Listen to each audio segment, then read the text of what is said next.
नमस्कार। संसद टीवी के नए कार्यक्रम अभिव्यक्ति में आप सभी का स्वागत है। अभिव्यक्ति ऐसा विशेष कार्यक्रम है जहां हम आपको रूबरू करवाएंगे भारतीय शास्त्रीय विधाओं और इन विधाओं से जुड़े दिग्गज कलाकारों से। भारतीय शास्त्रीय कलाओं की हर बारीक जानकारी आप तक पहुंचाएंगे उस विधा से जुड़े दिग्गज कलाकार। अभिव्यक्ति के जरिए कलाकार अपनी जीवन यात्रा और कला क्षेत्र में अपने सफर को बयां करेंगे।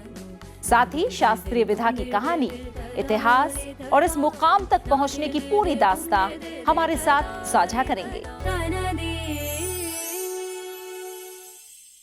संगीत मकरंद, राग तरंगिनी, युगल, शतक जैसे ग्रंथों या फिर आईने अकबरी जैसी पुस्तक, ध्रुपद का जिक्र हर ग्रंथ में मिलता है। डागर घराना 20 पीढ़ियों से ध्रुपद गायकी को समृद्ध कर रहे हैं। कहते हैं ग्वालियर के राजा मानसिंह तोमर के दरबार में ध्रुपद का विकास हुआ। मुगलों के दरबार में अनेक ऐसे गायक हुए जिन्होंने ध्रुपद को समृद्ध किया और उसका विस्तार किया। आज के कार्यक्रम में आइए मिलते हैं उस्ताद वसीफुद्दीन डागर से और जानते हैं ध्रुपद गायन की बारीकियों के बारे में।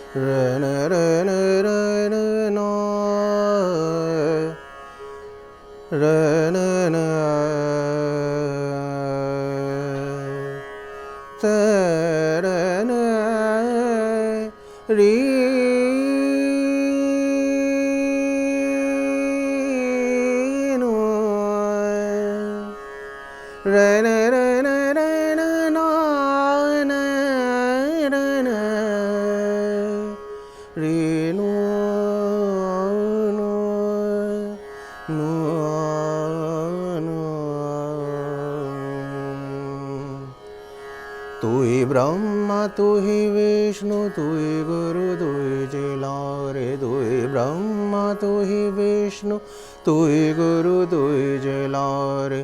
तू ही पवन तू ही पानी तू ही रैन तू ही दिन तू ही पवन तू ही पानी तू ही रैन तू ही दिन तू ही बेली तू ही बेलार तू ही बेली तू ही बेलार। तू ही सोना तू ही सोनार तू ही दीपक तू ही मंदिर तू ही सोना तू ही सोनार तू ही दीपक तू ही मंदिर तू ही दर्पण तू ही देखा रे। तू ही दर्पण तू ही देखा तू ही दर्पण तू ही देखा रे। तू ही दर्पण तू ही देखा। कहे बैजो बावरा सबका तू ही पोषण प्राण। कहे बैजो बावरा सबका तू ही पोषण प्राण। तू ही बहुत तू ही अकेला रे। तू ही बहुत तू ही अकेला तू ही बहुत तू ही अकेला तू ही बहुत तू ही अकेला रे। तू ही बहुत तू ही अकेला रे। तू ही बहुत तू ही अकेला। तू ही ब्रह्मा तू ही विष्णु तू ही ब्रह्मा तू ही विष्णु तू ही गुरु तू ही तू ही तू ही रे। तू ही रे तू ही तू ही तू ही ब्रह्मा तू ही विष्णु तू ही गुरु तू ही चेला रे।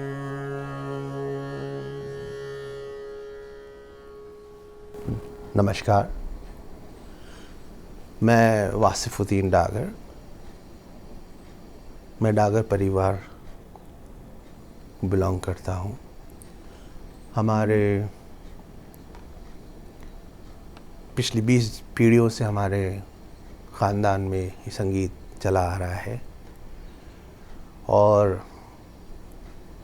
मैं थोड़ा बहुत ध्रुपद के बारे में संक्षेप जानकारी देने की भी कोशिश करूँगा।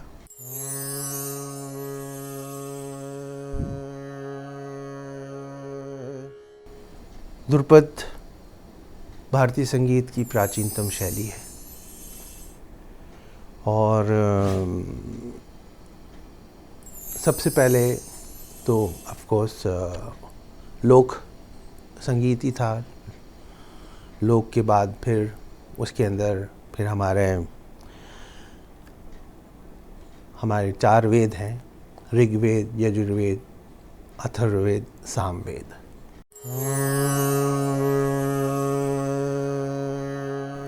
सामवेद जो है संगीत पे डेडिकेटेड है। बाकी वैसे तो उदात, अनुदात, स्वरित पे, 3 स्वरित स्वरों पे आधारित ही संगीत वो है, और वेदों का उच्चारण भी 3 स्वरों पे ही ज़्यादातर आप लोग सुनते हैं। लेकिन सामवेद में और भी स्वरों का प्रयोग किया जाता है। मंगल कलशद्वय में कुंभ मदन बेन भजत गज वदनम यदान तो तरलय। अब सांस में जितना आप लंबा सांस इसमें खींच सकते हैं उसके वो है। तो ध्रुव और पद, जो पद अपने आप में संपूर्ण है, या वो संगीत की गायकी जो अपने आप में संपूर्ण है, वो गाइड है। तो भारतीय संगीत शैली की सबसे प्राचीनतम शास्त्रीय शैली है। उसके बाद ही और संगीत की विधाएं बनी हैं। पहले ध्रुपद ही गाया जाता था। तानसेन जी ध्रुपद ही गाते थे, बैजू बावरा जी ध्रुपद ही गाते थे, नायक बैजू, या मतलब ये सब का ध्रुपद के ऊपर ही होगा। नायक वो होते हैं जिनको हर चीज़ का ज्ञान हो। तो इसके 10 सिद्धांत हैं ध्रुपद के, जैसे आकार है, गमक है, लहक है, डगर है, धुरन है, मुरन है, कंपित है, आंदोल है, हुदक है, स्मृति है। हर कंसर्ट में इसकी कहीं ना कहीं झलक ज़रूर आती है। जितने भी ये सिद्धांत हैं, इसके बगैर आपका कंसर्ट कंप्लीट नहीं हो सकता। आपका एक वो है। तो मैं इसको प्रैक्टिकली आपको वो करके बता दूँ।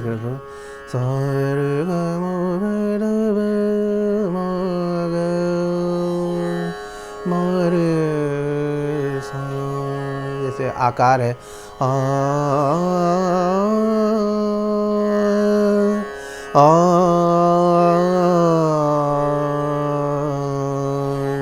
अब इस आकार में भी 3 और अंग आते हैं, क्योंकि हम लोग ध्रुपदीय हैं, हम लोग आलाप गाते हैं। आलाप के बारे में भी मैं आपको बताऊंगा, लेकिन इसके अंदर आकार के साथ ये वॉवल्स हैं हमारे। ईकार अंग री,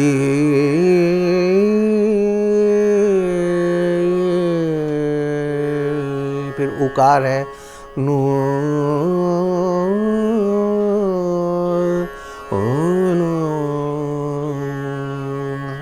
फिर साकार है, मतलब सामने स्पष्ट हो रहे हैं, क्योंकि सरगम सारे गामा पध नि सा हर चीज़ में एग्जिस्ट करती है। सारे ग म द प द म प म ग म रे सा। आकार, गमक जो है बहुत ही हैवी साउंड, जो एक नाभि के पास और हृदय के पास से, और फिर कंठ, तीनों का मिला के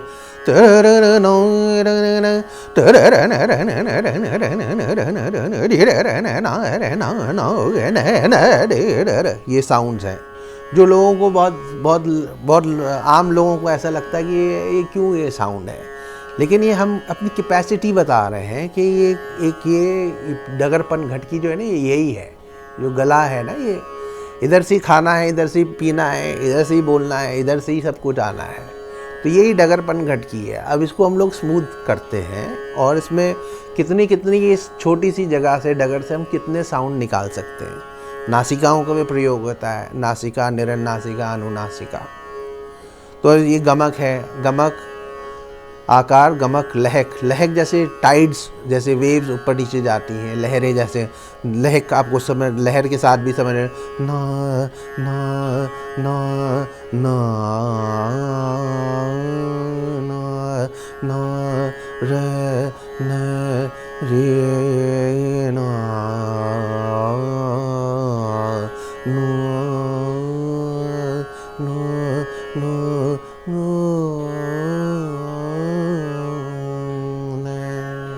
डगर विद इन अ गिवन राग में आप कितने फ्रेजेस बना सकते हैं, कितने रास्ते निकाल सकते हैं, कितने र न री र र न। अब एक हमने टारगेट बना लिया, री र र न र न री न नो न। अब टारगेट बना गया है। ग म प द प, अब यहीं पे हम लोग ख़त्म कर रहे हैं। रे रे रे ना रे रे नो। तो ये इस तरीके से हम लोग धीरे धीरे फ्रेजेस बनाते जाते हैं, क्रिएट करते जाते हैं, जिसके आगे आगे बढ़ते चले जाते हैं। एक दूसरा आसान शब्दों में अगर बोलूँ तो जैसे एनाग्राम्स होते हैं ना, तीन अक्षर से या 4 अक्षर से आप कितने शब्द बना सकते हैं, और शब्द मतलब मीनिंगफुल होने चाहिए। तो इसी तरीके से हम मीनिंगफुल फ्रेजेस क्रिएट करते चले आते हैं। उसमें से डगर, धुरन, जंप है। नू नू नू, नीचे से ऊपर जाना, मुरन नू नू, तो धुरन और मुरन ये हो गया, ऊपर जाना नीचे आना, धुरन मुरन। कंपित या पहले आंदोल मैं बोल देता हूँ। आंदोल जैसे एक झूला होता है। तो भारतीय संगीत की खूबी ये है कि सप्तगुप्त और सप्त प्रकट की वजह से हमारे टोन दुनिया से मुख्तलिफ है, हमारे बहुत मुख्तलिफ है, टोन डिफरेंट है। तो ये क्योंकि सप्तगुप्त जो है नोट, उसकी वजह से ये चीज़ हो जाए। लग रहा है ना, झूला लग रहा है। अब ये झूले को जितनी ज़ोर से आप झोंका देंगे उतनी ज़ोर से आएगा।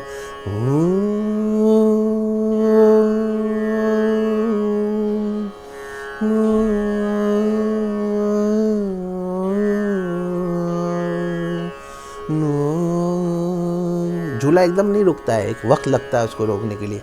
या झूले को आप ये भी कह सकते हैं कि शॉक एब्जर्वर की तरह। तो कंपित जो है, किसी स्वर को रोकने के लिए दूसरा स्वर भी लगाना पड़ता है। तो कोई स्वर एक इतना लंबा खींचता चला जाता है कि उसको रोकने के लिए भी एक और चीज़ की ज़रूरत पड़ती है। फिर है हुदक है, जैसे गमक के साथ उसको लिया जाता है। एक बहुत पावरफुल और भी साउंड है जिसको अब ये तो गमक है।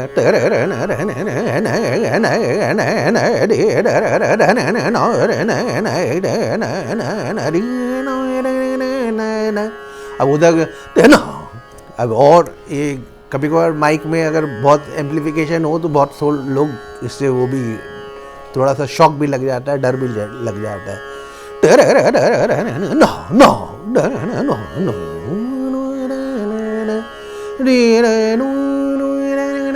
अब स्मृति है, जैसे स्ट्रिंग इंस्ट्रूमेंट से आवाज आती है।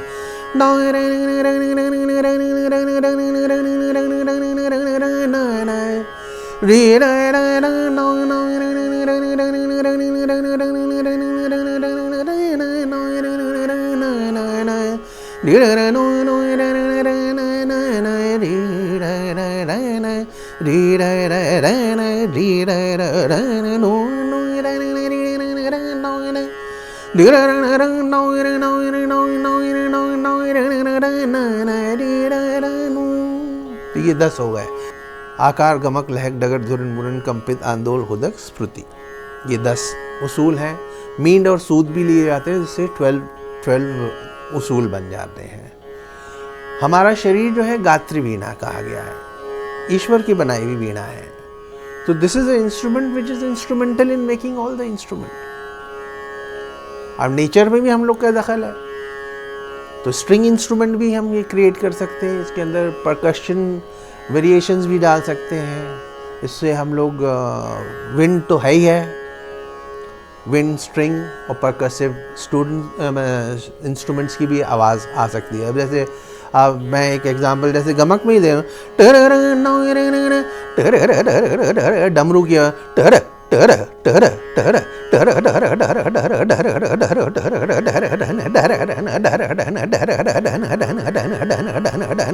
लग थोड़े से आवाज़ आ रही है।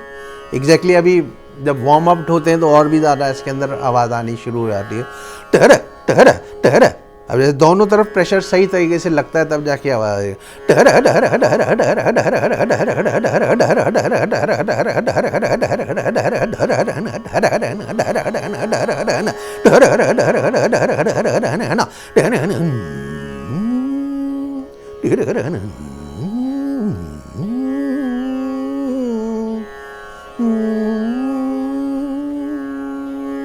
नासिकाओं का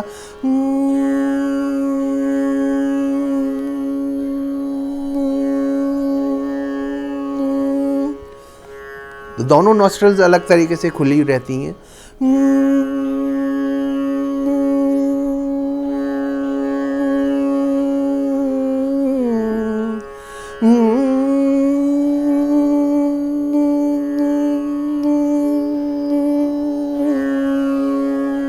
तो नासिकाओं को भी आप सीधे वो देख सकते हैं, तो नासिकाओं का भी ऐसे ही प्रयोग होता है। तो ये all together we use whole body to produce sound. एक पूरा हम लोग शरीर को इस्तेमाल करते हैं, जिसमें अलग अलग तरीके से, क्योंकि एक उच्चारण शास्त्र भी है, जिव्या दंती तालु मूर्धना ओष्ठी।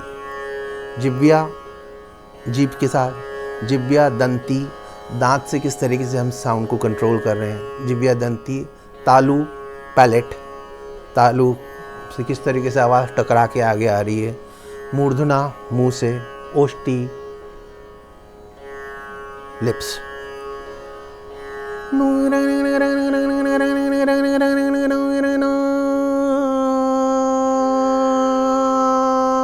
फर्क पड़ गया है साउंड में।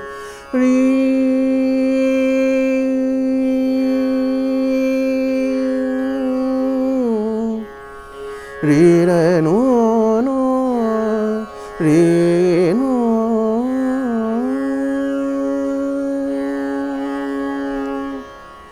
अब जैसे शिव आदि, शिव आदि मद अंत शिव।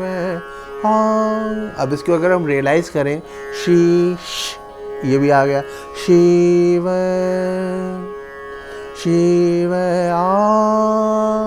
पैलेट के ऊपर जा रहा है, ऊपर आदि मद अगर अंत में ये बिंदी में अगर ये नाक नहीं बंद होगी तो क्लियरली नहीं आ सकता। अगर नाक बंद है तो अंत नहीं आएगा। शिव आदि मद अंत।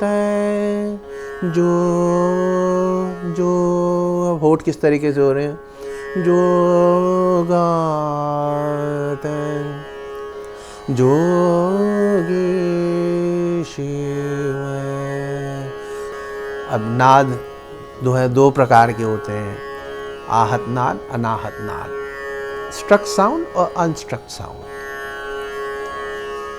तो स्ट्रक साउंड मतलब जो एक चीज से गूंज आती है, इसके बाद एक चीज से ये आवाज आ गई।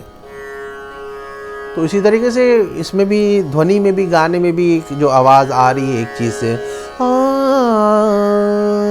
अनहद नाद को बहुत अलग अलग तरीके से विवरण किया है, लेकिन हमारे परिवार में जो एक दिशा देने के बाद जो है लोगों के मन में वो स्वर गूंज जाए,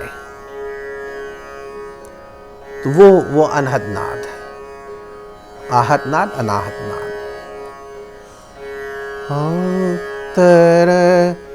अब ये एक मैं टारगेट दे, जो लोग जान रहे हैं वो पहुंच रहे हैं उस स्वर पे, री रे रे ना। अब जैसे मैंने एक टारगेट बना लिया, री रे रे ना ते रे ना।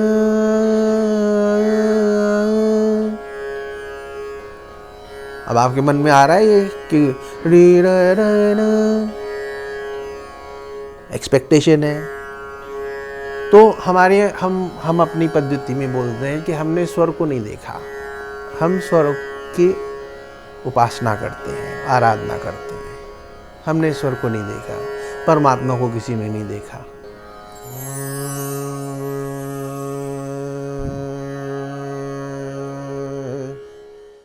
अभिव्यक्ति में वक्त हो चला है एक ब्रेक का। ब्रेक के बाद डागर घराना और ध्रुपद गायकी के संबंध को जानेंगे कार्यक्रम अभिव्यक्ति में। बने रहिए संसद टीवी के साथ।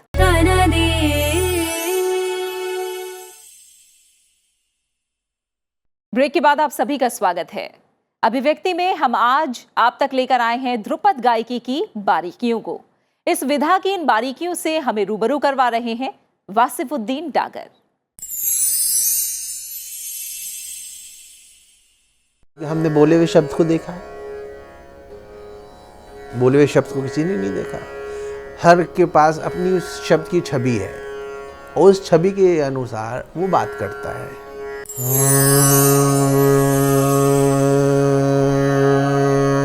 तो मेरे पिताजी ने कैसे देखा, मेरे ताऊ जी ने कैसे देखा, मेरे गुरुओं ने कैसे देखा मुझे पता नहीं। मेरे दादा कैसे देखते थे, मेरे परदादा कैसे देखते थे, मुझे कुछ नहीं पता।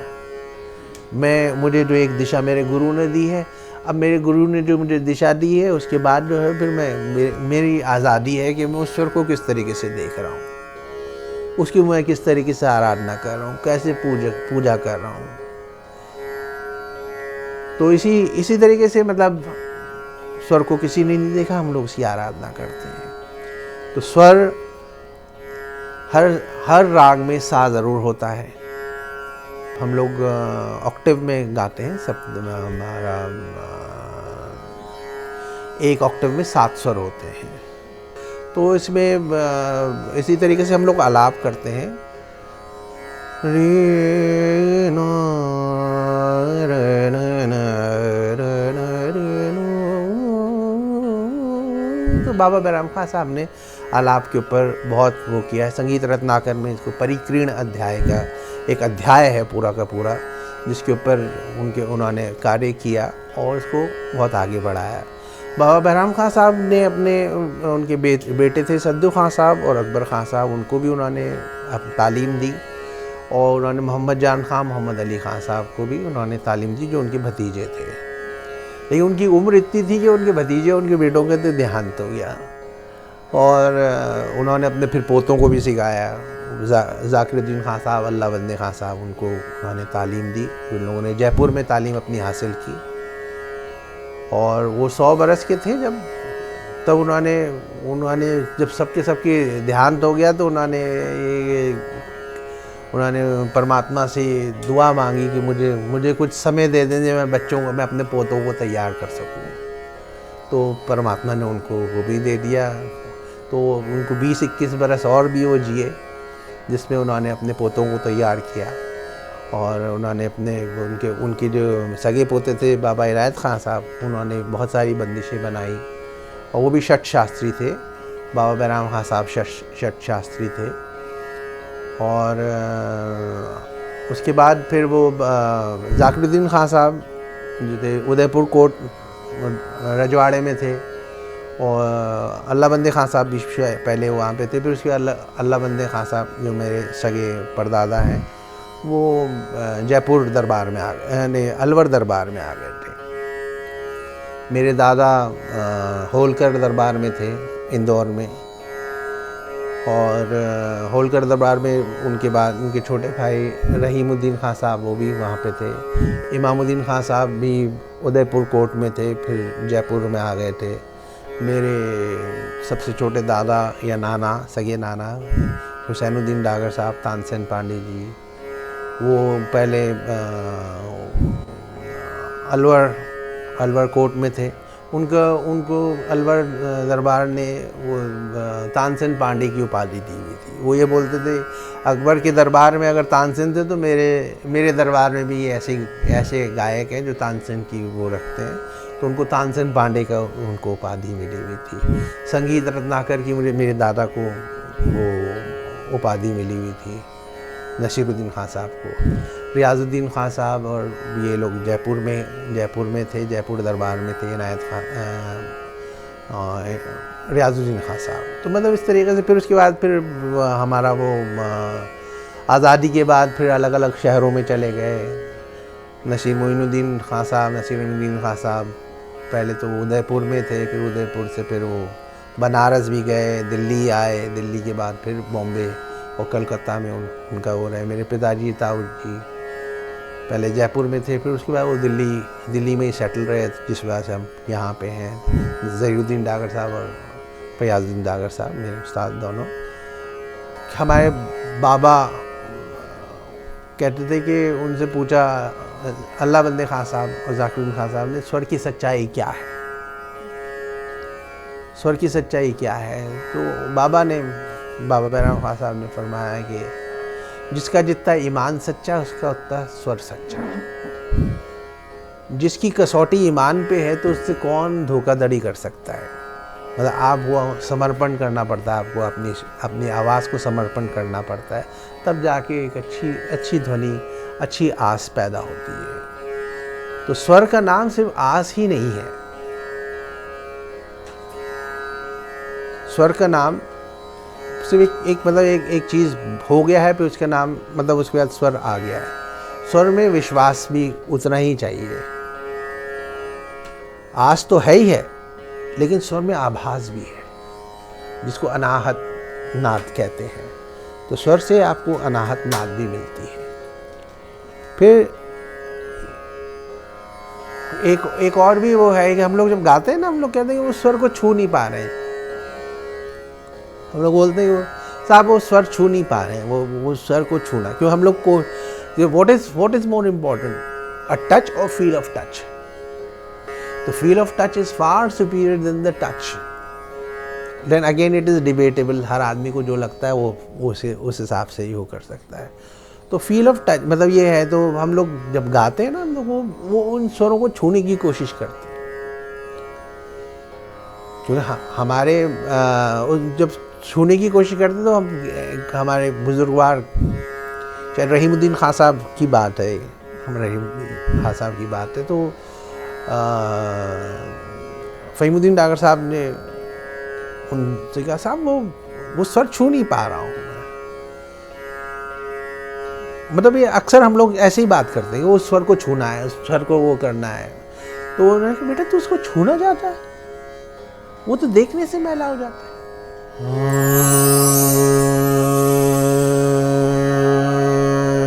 ये जो है ना, ये माला ये 30 फुट की है। इसके ऊपर हमारे पिताजी ताऊ जी ने भी रियाज किया है। 1111 बीट्स हैं।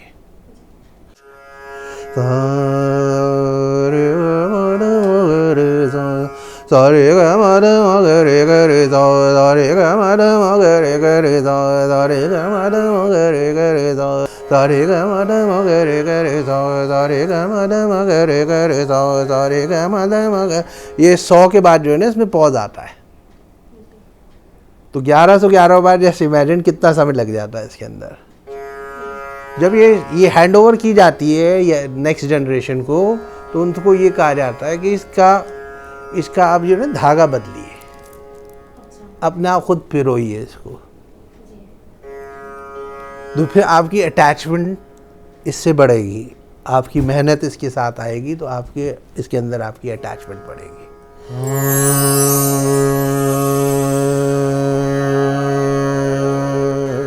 सीखना और सिखाना बहुत मुश्किल काम है। मैं यंगस्टर्स को ये बोलूँगा, यंगस्टर्स को देखिए, हर चीज़ जो पार की होता है ना, उसको ज़रूर मिल जाता है। तो हर चीज़ सिखाई नहीं जाती है, हर चीज़ सीखने की कोशिश की जाती है। अभिव्यक्ति की इस कड़ी में हमने ध्रुपद गायकी से जुड़ी हर बारीकी को जाना, समझा। इस कार्यक्रम के जरिए हम आपको लगातार अलग अलग विधाओं के बारे में बताते रहेंगे। अभिव्यक्ति की अगली कड़ी में हम आपको मिलवाएंगे कथक गुरु बिरजू महाराज से। बने रहिए संसद टीवी के साथ। नमस्कार।